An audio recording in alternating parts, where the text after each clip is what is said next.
Whenever things are going west, whenever things are not going right, we normally run back to our parents. And this happened to me. I had so many months at the end of the money. I was broke and I decided to just take a leave. Leave the town and go home and get some air, fresh, some sense in me. And when I got home, I told my dad the situation and what I had been through. He sat me down and gave me some life principles. And these life principles have changed my life forever. And the first law he had to teach me was the law that was discovered by Sir Isaac Newton.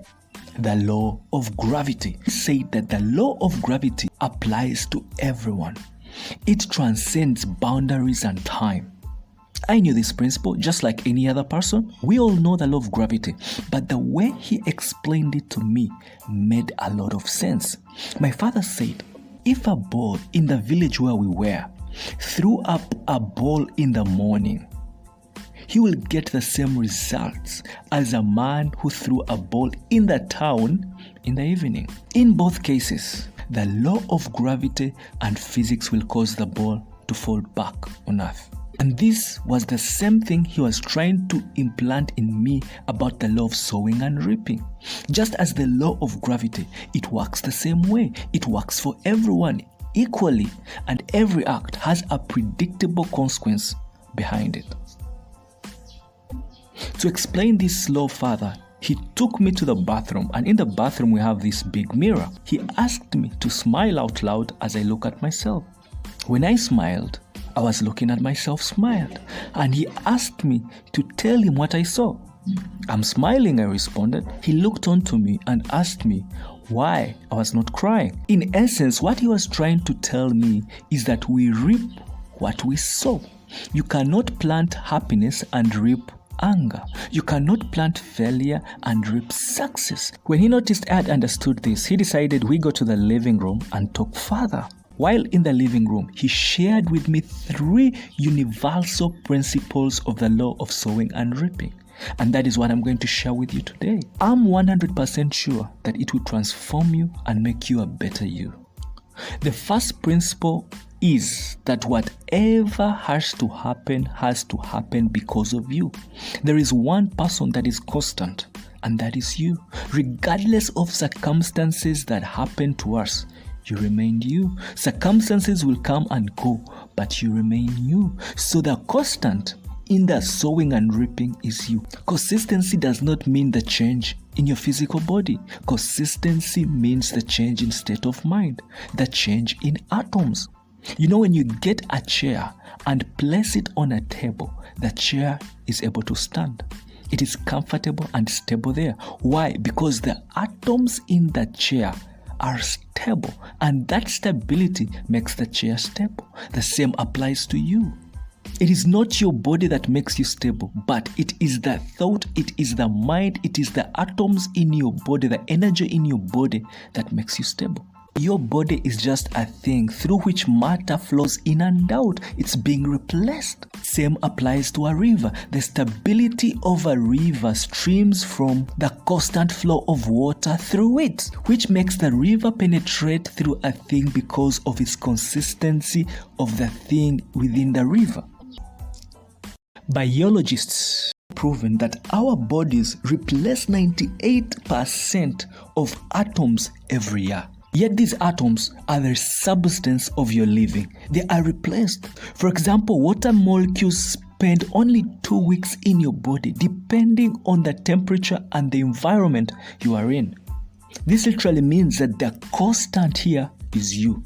And the constant is not the material, because the material is replaced. Just like how the snake sheds off its skin, same applies to you and me. And it's upon this replacement that you get a new birth. But if there is no flow of atoms, there is no you. So the sower has to be constant regardless. You keep sowing and sowing, hoping in due season you reap. Similarly, many of us desire to want to be healthy. We desire to enjoy good relationship with the people around us. But these things don't happen automatically. We must put in the effort. Yet so many of us are out there, are willing, but are not ready to pay the price. And because we are not willing to pay the price, we leave the results to lack. The second principle is, for you to have the harvest, when you have become constant, then you need to have the right seed. And this means the right attitude, the right mental state to where you are planting your seed. My father told me that he has become successful not because he's the only one that plants. No, everybody plants the same seeds. But the difference is how he takes care of the seeds. He said that whenever you plant, you have two options: to either grow seeds or to grow weeds. But if you want to grow seeds, you need to get rid of the weeds. And this takes hard work. This takes paying the price. This takes consistency. You plant and keep weeding, you keep pruning until that you've planted brings forth after its kind which you desire. The question to you now is, what do you desire? Do you desire to grow seeds or to grow weeds? Same applies to what you desire, need to be, do, and have. All these things don't come on a silver plate, but they require you to pay the price. They require you to do certain things, to begin and put in the effort that is required.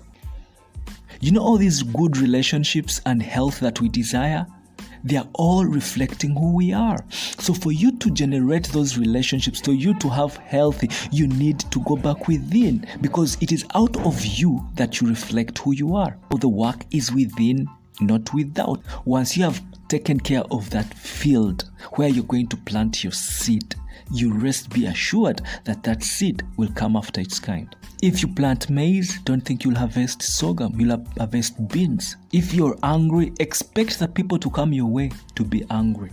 Therefore, we must first do to others what we want others to do unto us.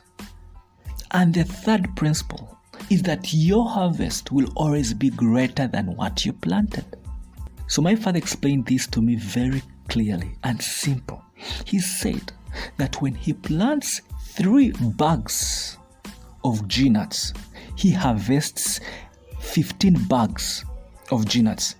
Simply, he said that on every G-nut plant, on average, he gets 5 ponds, 5 to 6 ponds.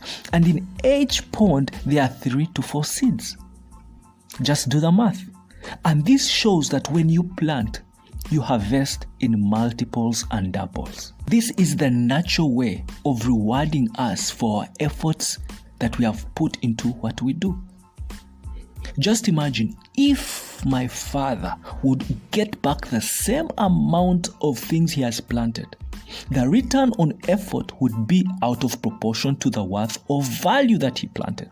And you think the next season would go out and plant? No, because the effort still remains, the value still remains the same. And in life, we always want added value. We always want profit. We always want progress. We always want something better than what we have. Therefore, the amount of what you sow directly determines the size of your harvest. This only comes when you are the constant, when you plant, when you nurture, when you cultivate, when you decide to grow seeds other than weeds. Remember where you learnt it from. The Gardener's Field.